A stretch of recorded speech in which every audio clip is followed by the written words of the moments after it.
Всем привет! Вот ролик, первый ролик после того, как закрыли, в принципе, мой канал основной. Очень обидно до сих пор. Но, как говорится, черт с ним, прорвемся. Хочу показать вам как раз вот в тему насчет свободы слова, как большие компании делают цензуру и убирают те мнения людей, которые им не нравятся и так далее. Ну, об этом говорю не только я, как бы я человек простой.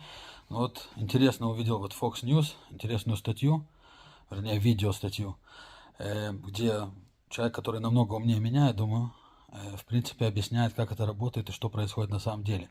На сегодняшний день, вот вы посмотрите в этой статье, штат Техас очень сильно борется с вот этой вот цензурой всех этих компаний, твиттеров, ютубов и так далее. Дошло до того, что подали в апелляционный суд и выиграли. И, по идее, запрещено социальным сетям и им подобным делать цензуру на вещи, которые говорят граждане штата Техас. Вот даже так. Например, жил бы я в Техасе, сейчас, например, YouTube пришлось бы вернуть мой канал. Но я там, к сожалению, живу. Вот. Сейчас говорят вроде, что собираются идти в Верховный суд, но вы посмотрите сейчас сами в этом всем видео. Хочу добавить одно. Это не только в Америке. Как все понимают, в Канаде очень сильно это действует, зажимают очень сильно свободу слова. Более того, Трудо пытается провести закон, который вообще может даже вот преследовать, так сказать, за то, что говорит что-то против правительства. Да, даже до такого доходит наш Трудо. Понятно, Россия, Канада, Китай, Европа, во всей Европе, я думаю, такое же состояние, как и тут, так же, как и в Англии и так далее. Весь мир находится под пятой вот это вот больших корпораций, вот этих огромных денег, вот эти вот правительства, лжедемократы и так далее, как бы, ну, интересно ли меня сейчас опять YouTube закроет за этот ролик, вот, ну, надеюсь, что нет, может быть, кто-то, так как у меня всего 15 подписчиков пока есть, может быть, кто-то и пропустит и не пожалуется, но вот, в принципе, вот это вот все это и происходит, ну, приятного просмотра.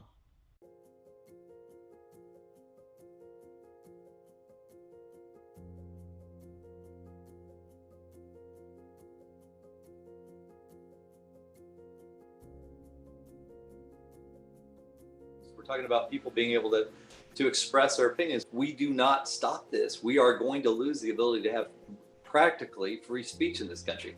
And they'll argue, well, you can say whatever you want. You just won't have a platform for it, which means that there's huge advantages for people that have, you know, more liberal views than there are for those that have more conservative views.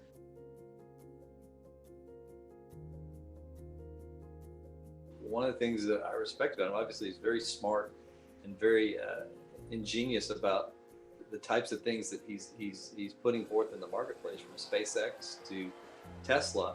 What I like about this is that I think he appears to be a guy that wants free speech to reign on the internet. And so it's actually, I welcome somebody getting into the marketplace that will just allow people to speak freely and not try to limit them based on what their political positions are or their religious positions. Again, those are sacred rights and sacred ideas that our founders built this country on. Originally, that was set up to allow them to be sort of like a billboard or like a place you could post information, and they were not considered a publisher, so they were not responsible for what people put on those sites, and therefore they couldn't be sued for defamation or libel. Well, now they're of course going on these sites, and they are becoming more of a publisher. They are basically discriminating against conservative viewpoints or viewpoints they don't agree with on all kinds of issues, political issues, medical issues, and therefore they're kind of trying to have it both ways. They're arguing, one, that they're not a publisher, they can't be sued, but then they're acting in the role of publisher, and so when these states come in and try to regulate that, they argue both sides.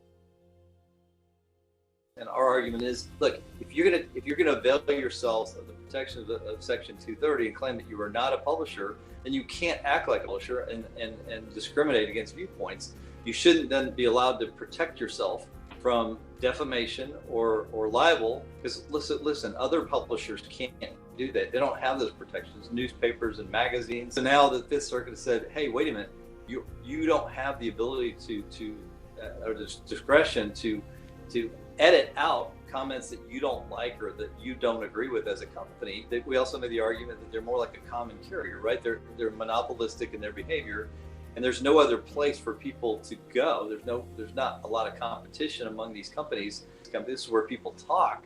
Then people have to be allowed to express their opinions. I would say, I would guess that Net Choice, these technology companies that are hiding under the name Net Choice, that they are going to appeal to the U.S. Supreme Court and hope that the court agrees with their position that they can have both the 230 protection, claiming that they're not publishers, and then also claim that they are publishers when it comes to discriminating against viewpoints that they disagree with. I hope that the Supreme Court doesn't buy into that argument.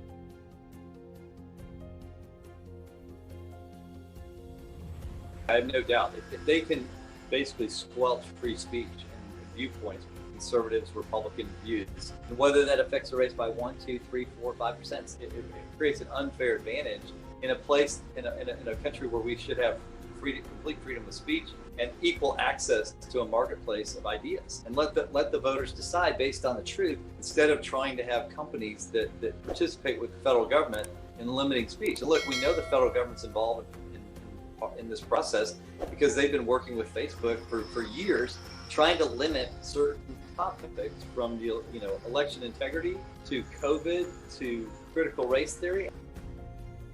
Oh, I think everybody knows it. Even the liberals know it, and they that's why Joe Biden works with them. I mean, he seeks them out to work with them on discriminating against certain viewpoints. I mean, they've got the FBI, who I don't know why they're involved with this, but they are. They're going to Facebook telling them, hey, we want to know who's talking about the elections in the wrong way. We want to know who's talking about, the government in the wrong way. I don't know how that's any different than what China does, or what Russia does, or what they did in Germany in the 30s and 40s. So we're getting very dangerously close to having a government and a big tech conglomerate that very much limits our ability to be free. And if we're not careful, and if we don't figure out a way to deal with this soon, our government will cooperate and work in cooperation with these big tech companies to control our lives.